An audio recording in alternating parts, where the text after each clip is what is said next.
On today's episode, we'll talk about some kid-friendly recipes.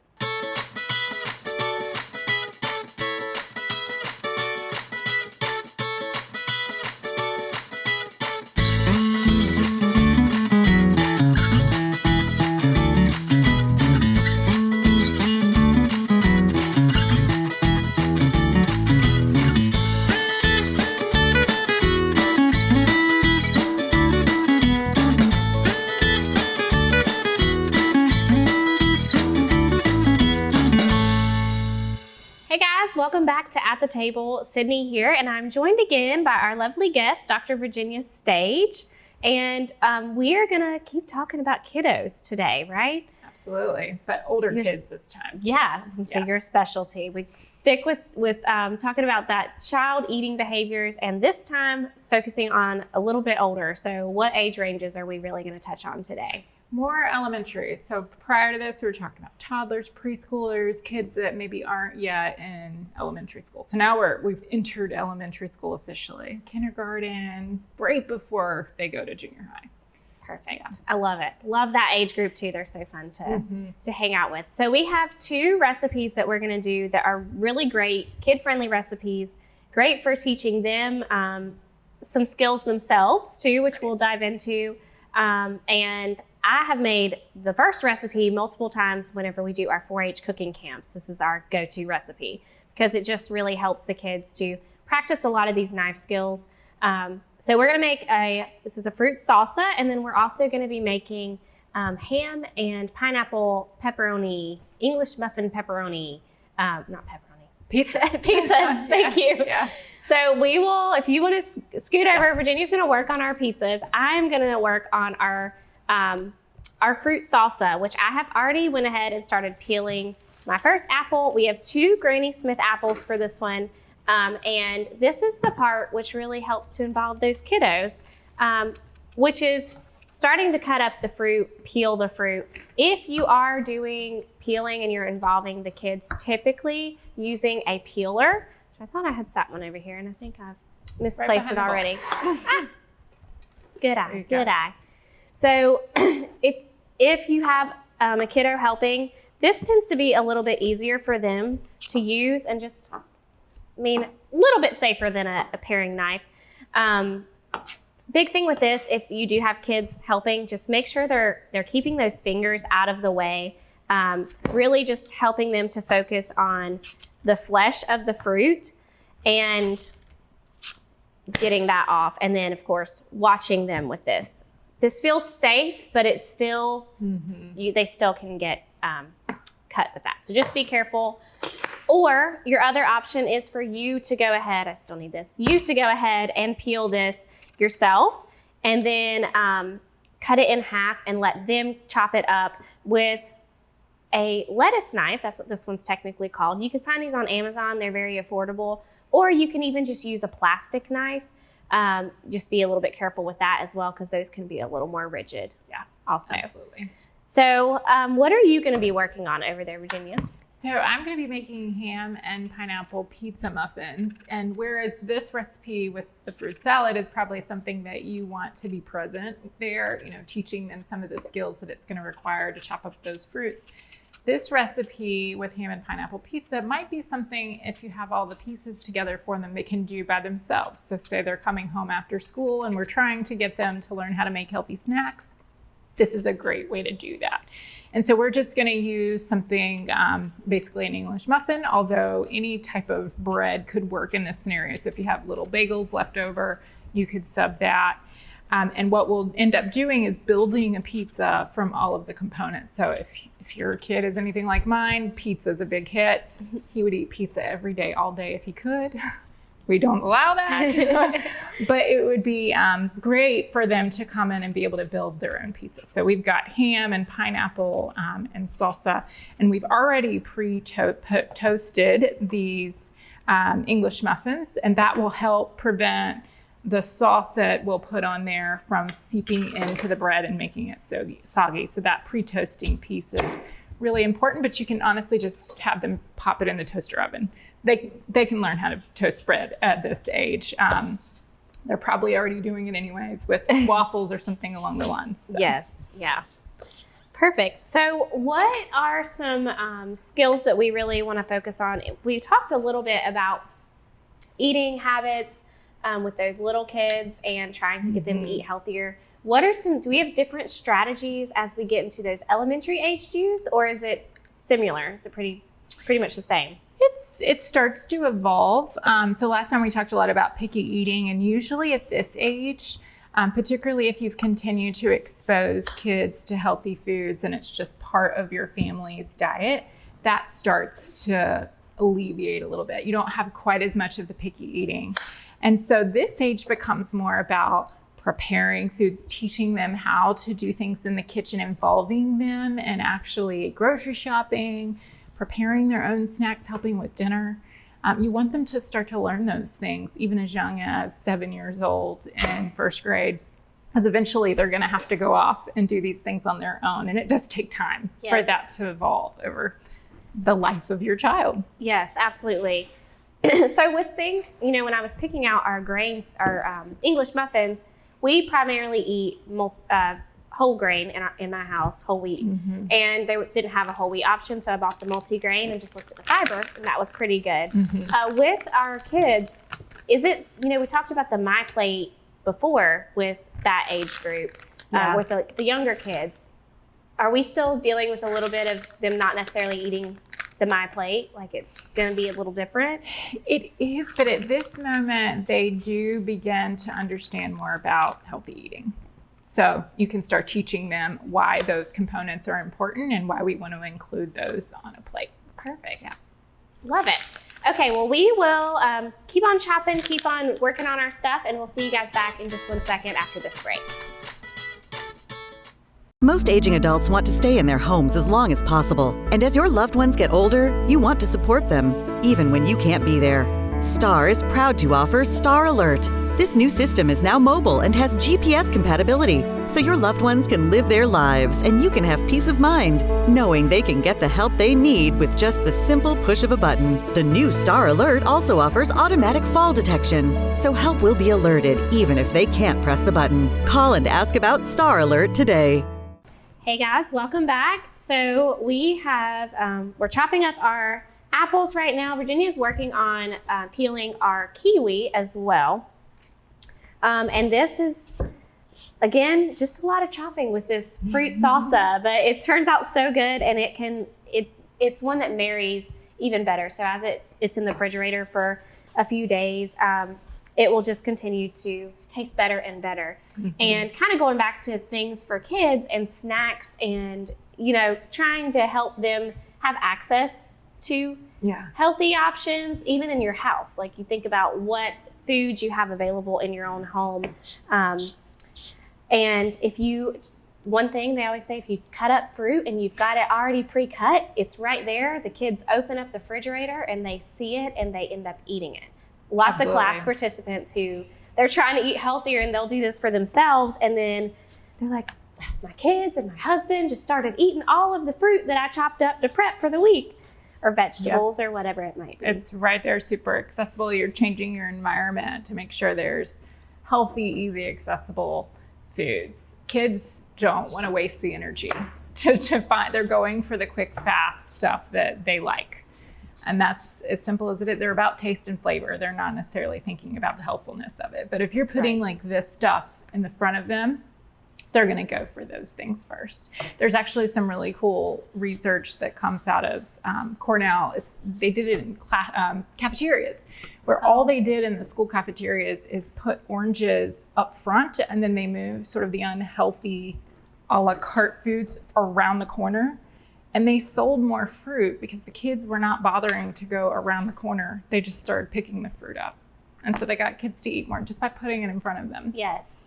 I love that. One thing that we talk about with the Steps to Health program, which is one program we do in the school system, I go and teach different things about healthy eating and just about exercise and just health behaviors in general, is their motto is making the healthy choice the easy choice. And that is all part of that, is also working with the school cafeterias to do stuff like that too, which is really cool.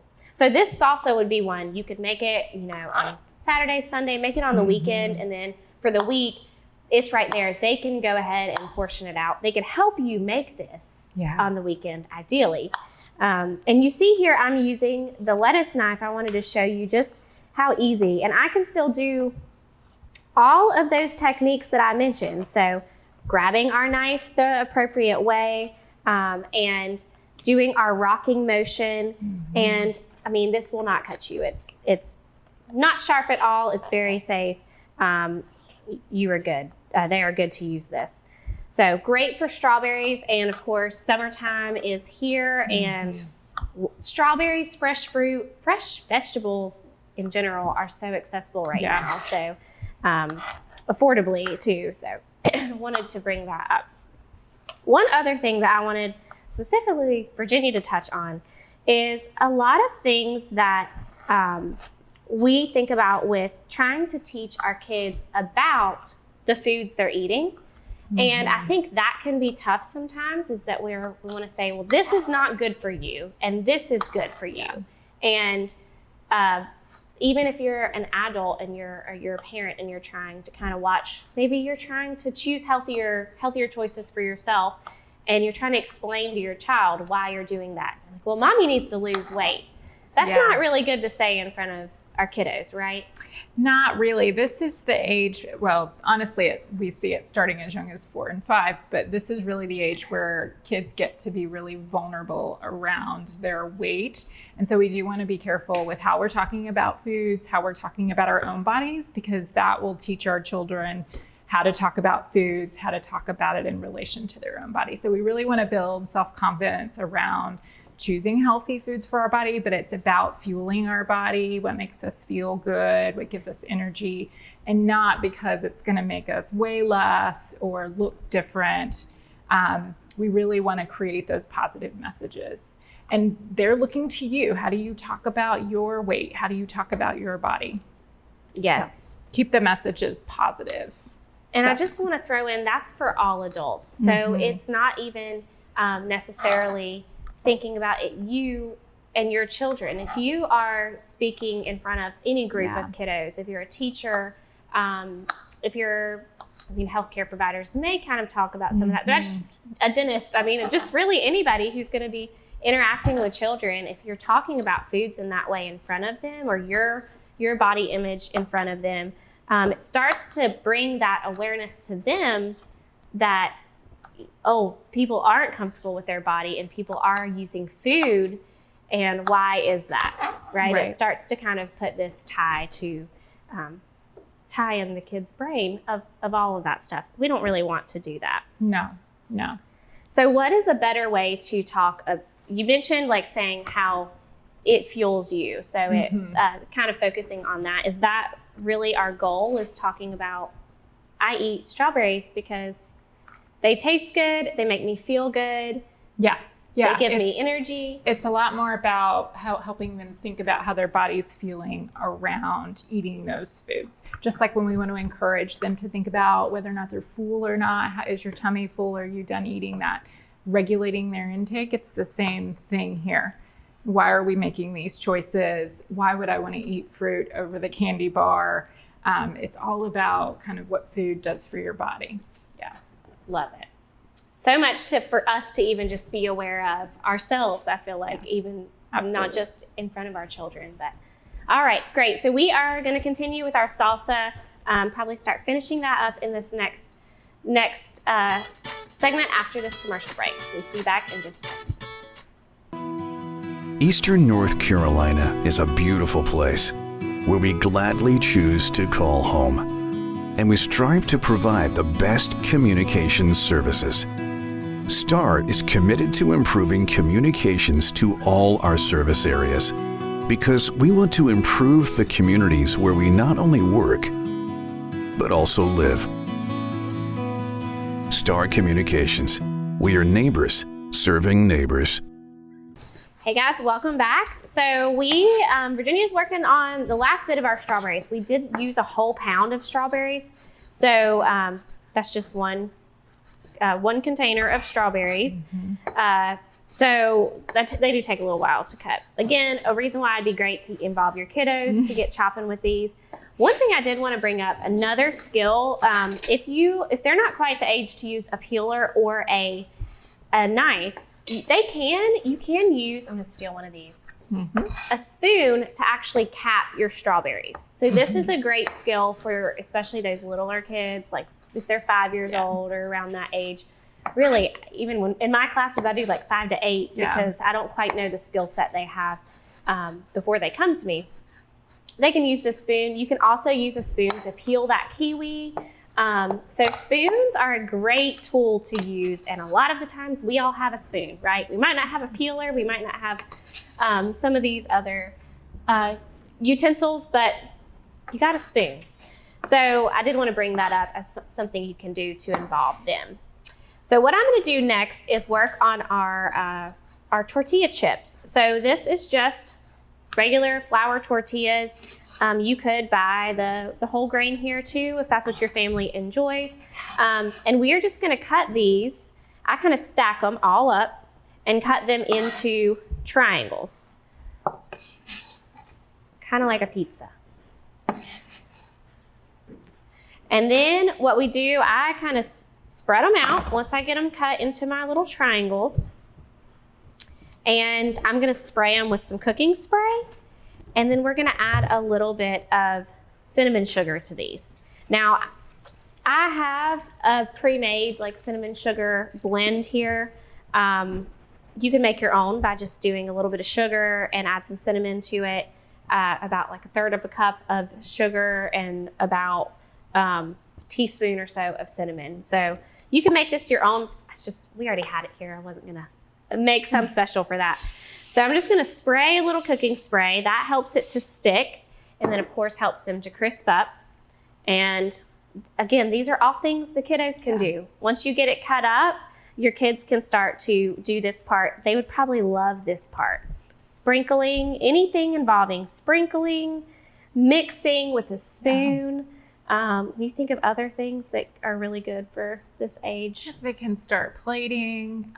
It's a good time to start talking about kitchen safety, particularly around the different equipment pieces. Elementary kids aren't quite ready to start using the oven or the stove, or they can clearly use the toaster oven, the microwave, but you can begin talking to them about the safety around the use of that. So doing this part, putting them on the pan, even walking over to the oven, but then really being cautious and talking to them about how we stay safe and protect ourselves when we're around hot ovens is a good thing. And I kind of feel like the same as exposure to different foods helps them to learn exposure to different physical activities that you're doing around the kitchen. So exposure to cooking, which is, I know not everybody has the time or the energy or the resources necessarily to cook all the time for your family, but it does teach some really important skills, right? Absolutely. And helps them become more comfortable. So as they get older and they're able to involve in some of those more complicated skills around cooking, they already have the basics down. Yes. Yeah. Maybe eventually they'll start cooking dinner for you. Yeah, that's the goal. Right? Yeah. Take the burden off of you and give it to the kids can help with that. Awesome. So I'm going to keep on doing this, Virginia. If you want to finish up maybe our pizzas. Oh, great. And then our last step, we'll finish up the salsa at the very end. So I'm just going to throw these on a pan and put it in the oven for about 10 minutes, but you're watching these so they don't get overdone. So these pizzas went super fast, as you saw. It didn't take very long to have these toasted. We went ahead and added a tablespoon of our pizza sauce onto each one of them, and then toasted them again. Again, your kids can really do this independently. They can pop those into the microwave and heat them up for a few seconds, and that should be enough to melt that cheese. Or the ham could have gone on before, it could go on after. These could also be eaten cold, by the way, so they don't necessarily have to eat them up depending on your child's preference. But really this last step is just putting on that ham. It's a good addition to add a little bit more protein and flavor in addition to that cheese. And then a little bit of this pineapple to give it a little bit of sweetness and to add a fruit. Now the one thing I'll say about this pineapple is we did drain it really well before we put it in this dish and then added it to the pizza. And the reason for that is there'll be a lot of liquid left over. And if you don't have it drained ahead of time, it could add some sogginess again to that bread crust. And that's it. Perfect. Super fast. And that's something that's, again, it's something else that's versatile. So they can choose what they want to do in terms of toppings. If you do have picky eaters, they want to eat specific foods, then you can still allow them to. Maybe we're all having pizzas, but you can choose what toppings are going on top of that. Right? And if this is a snack, what I really love about this is elementary age kids often will come home and they are just starving. And you haven't had time to make, like dinner's not even in your mind at that moment, and or you may not even be around. It may be that they're with friends or with in another setting with a babysitter, something along those lines. Something like this is not going to spoil dinner, but it'll go ahead and get something nutritious in their body so they're not snacking on the things that you don't want them to snack on. Yes. Yeah. Love it. So we will take one more quick break and we'll see you guys back to finish up the rest of our sauce. Honey, do we pay our bill? What bill? The Star Communications bill. No worries, honey. With Star's paperless billing and automatic draft system, I get a notification sent right to my phone. There's no need to be bothered with those paper statements, and our bill is paid on time every month. Well, that's easy and convenient. It sure is, honey. Honey, Yes, dear. the bake. Oh, right.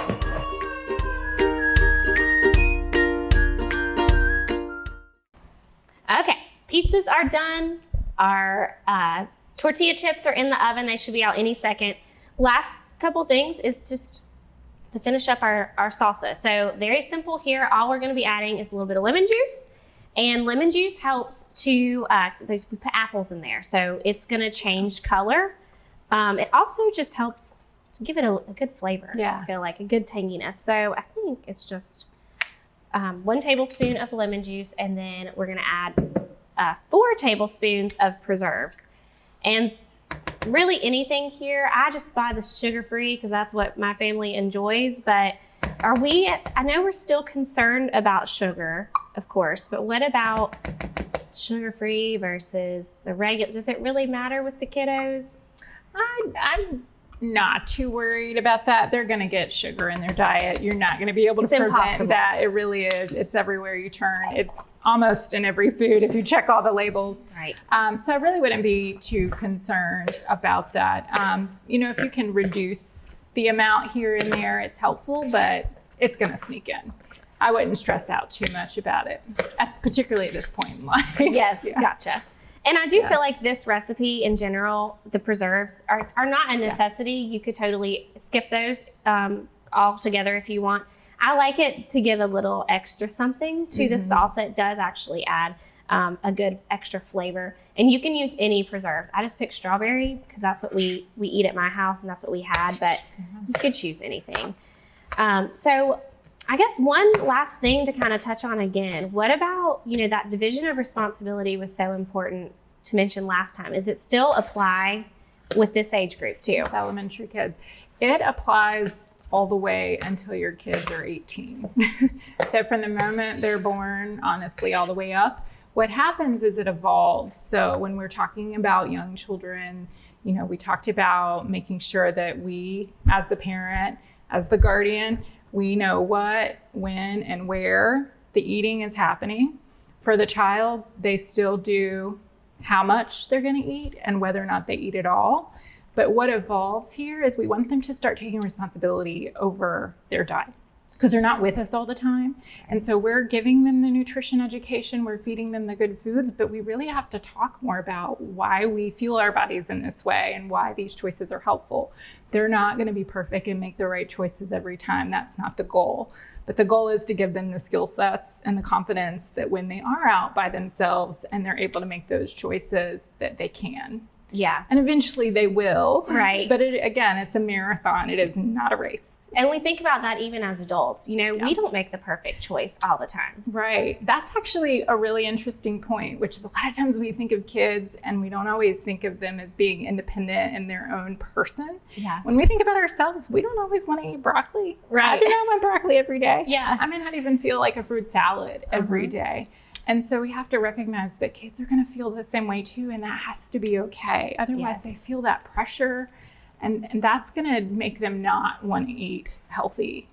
So, yeah. Wouldn't make us want to eat healthy either. Right. Yeah, it's just too much. So recognize that they're going to have those ebbs and flows, and they're going to have their own preferences too.